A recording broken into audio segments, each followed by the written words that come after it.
63-year-old Kevin and his 62-year-old friend George are just settling into their new home. It's on the same side as St. Anne's, yeah. There's still work to be done on their apartment, but the two men are delighted and relieved to be here because up until recently, this is what they called home, a bench outside West Palm Beach City Hall. Why did you choose to hang out at City Hall? It's safer. You got cameras, you got security, and you got people walking back and forth all day long. So that's where Kevin, George, and many others spent most of their days and nights reading books taken out of the library next door, smoking cigarettes, and sleeping with one eye open. You learn to be a light sleeper out here. You gotta be. It's a matter of survival. The two friends wound up homeless after health issues and layoffs led to a downward spiral in their lives. I used to work for AT&T, and I retired from there, and then I worked as an electrician. And then what happened? I had a heart attack.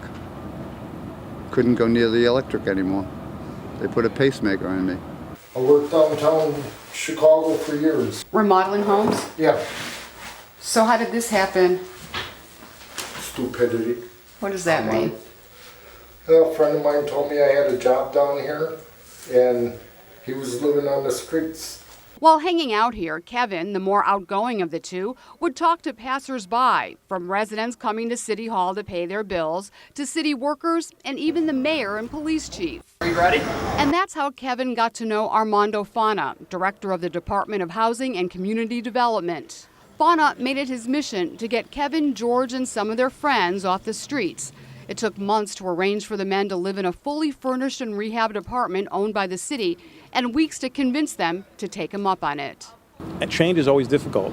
You might not think change is difficult from going from homelessness to a roof over your head, but it is a huge change for some of these folks.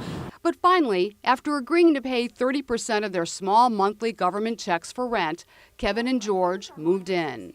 You feel like this is going to be good? Oh yeah, now I can take a shower in the morning and I can go out and look for work. What do you think is going to be the best part about having your own place? Going to be getting back into society, getting back to, not being on the streets, interacting with the neighbors, just normal everyday things. That we take for granted. Exactly. This is Sheryl Kahn reporting for WPB TV.